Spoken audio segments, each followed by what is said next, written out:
Hi, my name is Pamela Coons, Associate Professor of Medicine in the Division of Oncology at Yale School of Medicine and Yale Cancer Center. I'm excited to announce ASCO's new open access journal, JCO Oncology Advances. As the inaugural editor-in-chief, I hope to support JCO Oncology Advances to become the premier platform to bridge the gap between accessible scientific research and clinical care. Stay tuned for more information, including new article types, at ascopubs.org/JCO Oncology Advances. We look forward to seeing your submissions in spring of 2024.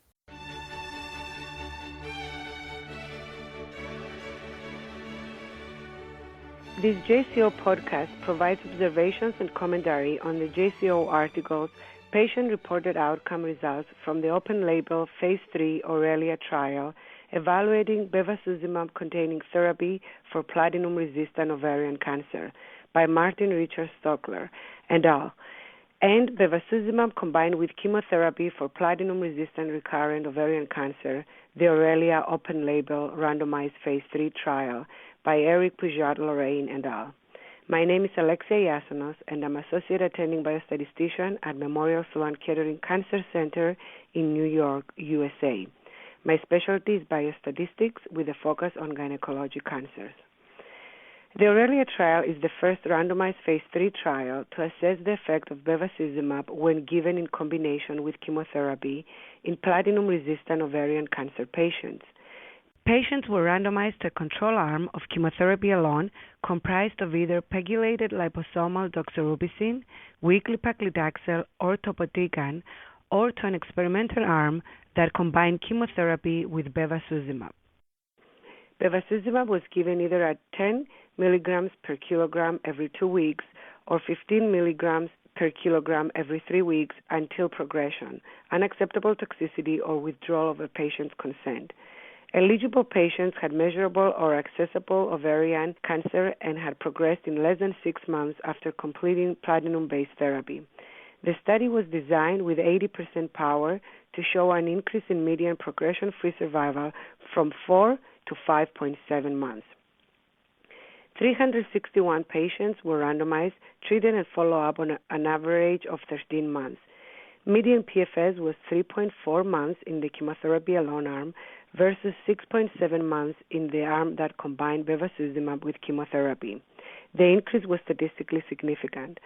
Progression was assessed by investigators using RECIST.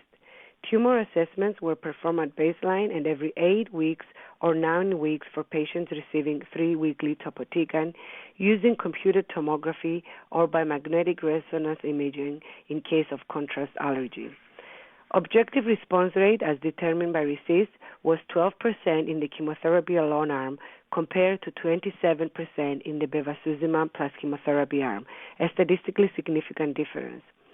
Median overall survival was 13.3 months in the chemotherapy alone arm versus 16.6 months in the bevacizumab-containing regimen, an increase that was not statistically significant.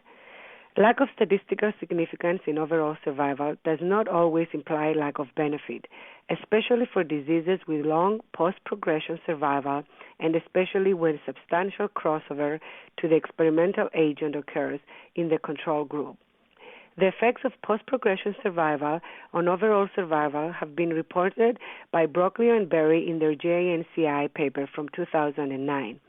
The variability of post-progression survival can dilute the comparison of the treatment effect on survival even in the randomized setting. Ovarian cancer patients receive several lines of treatment, can have long post-progression survival, and thus the endpoint of overall survival might be too high a bar to reach in this setting. In terms of treatment exposure, patients received an average of 3 cycles of treatment on the chemotherapy alone arm versus 6 cycles on the combination regimen. 72 patients, or 40% of patients in the chemotherapy alone arm, were allowed to cross over and received single-agent bevacizumab after discontinuing chemotherapy. 40% of patients in the chemotherapy alone arm versus 57% of patients in the combination arm experienced adverse events similar to those reported in previous bevacizumab trials. More patients experienced grade 2 or higher hypertension and proteinuria in the bevacizumab arm. The incidence of gastrointestinal perforation was low, but this may be related to the AURELIA trial's exclusion of patients at increased risk of GI perforation. Additional safety analysis suggested a similar time course of cumulative toxicities in the two arms.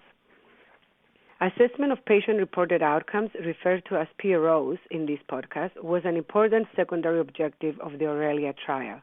The hypothesis was that the addition of bevacizumab would be associated with greater improvement in PROs, particularly in women with abdominal symptoms and or ascites at baseline.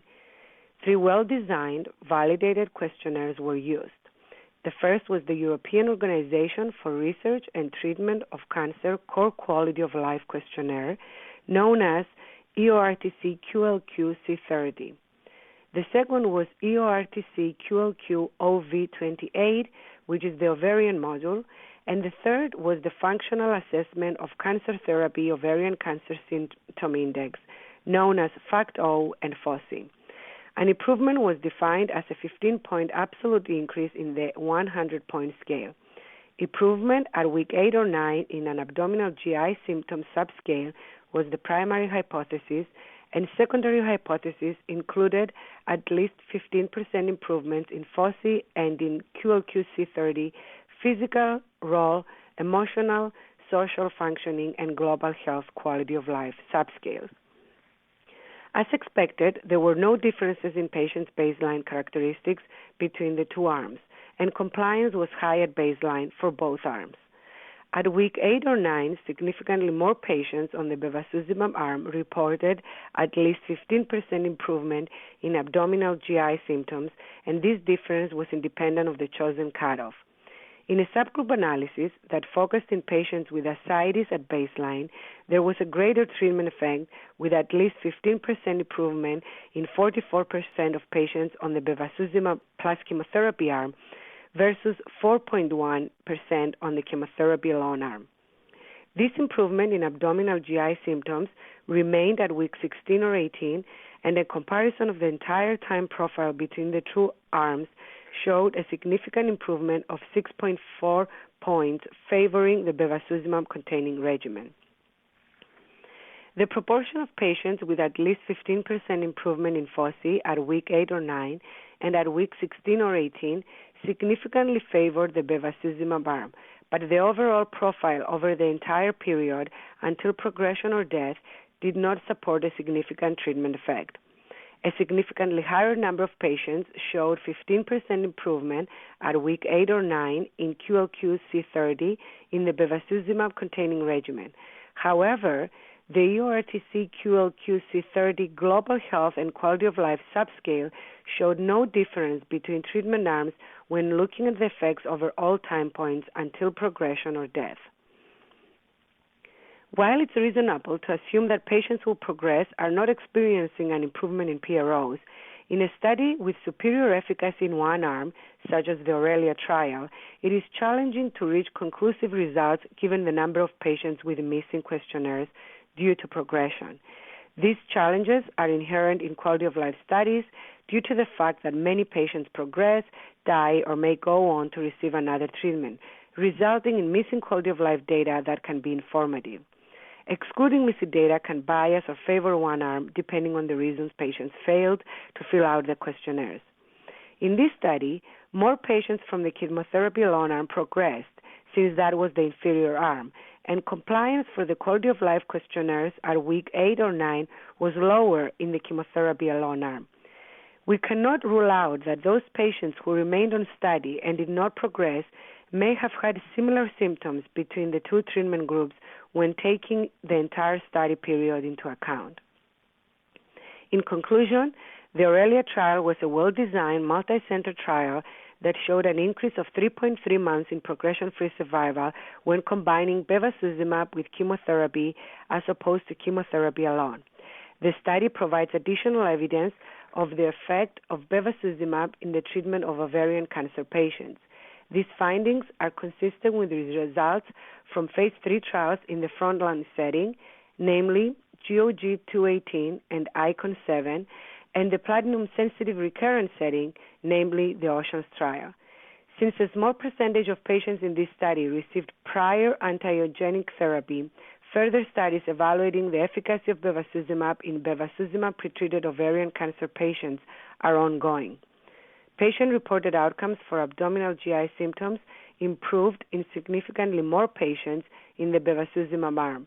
The treatment effect on a broader range of quality of life concerns was moderate or diminished over time, as captured by specific questionnaires. This concludes this JCO podcast. Thank you for listening.